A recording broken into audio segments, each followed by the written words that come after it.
সবজিগুলোর মধ্যে কচু একটা আমার অনেক প্রিয়। সকালে মা কচু শাক নিয়ে আইছে, তো এটা বানামো নিরামিষ মতো। বাড়িতে মোটামুটি সবাই খায়, বাট আমি একটু বেশি ভালো পাই, তার লেগে মা আরো আনছে বেশি করে। আর দেখতে যেরকম কালারটা হয়েছে, খাইতে ওই রকম টেস্ট হয়েছিল। হ্যালো এভরিওয়ান, তো সবাই কেমন আছো? আশা করি সবাই ভালো আছো, আমিও অনেক ভালো আছি। একটা রেসিপি নিয়ে এলাম, ভাবলাম একটু শেয়ার করি। আমি বানাইছি, খাইছি এইভাবে, তোমরাও ভালো লাগলে এভাবে খাইবা। তো মা এদিকে কচু শাকগুলা কাটতে দিছে, আর আমি একটু সিদ্ধ করে নিছি, যেহেতু একটু নরম হতে লাগবো।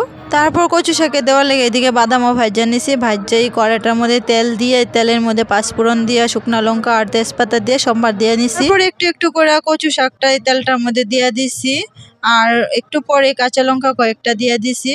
যেহেতু এটার মধ্যে জল আছিল, একটু ভালো মতো ভাজতে লাগবো। আর একটু পরিমাণ মতো লবণ, হলুদ এটাও দিয়ে দিলাম। কচু শাকের মধ্যে নারকল দিলে অনেকটা টেস্ট হয়, তার লেগে নারকলও বার করে নিলাম এদিকে। আর একটু কুড়ায় নেবো নারকলটা। প্রায় 15-20 মিনিট মতো ভাজা ভাজা করে নিছি কচুটা। তারপর এটার মধ্যে দিয়ে দিব বাদাম, আর বেশ শুকনা শুকনা মতো বানালে বেশি ভালো লাগে কচু শাকটা। আর এদিকে বাদামটা ভাজা রাখছিলাম, বাদামটাও দিয়ে দিলাম।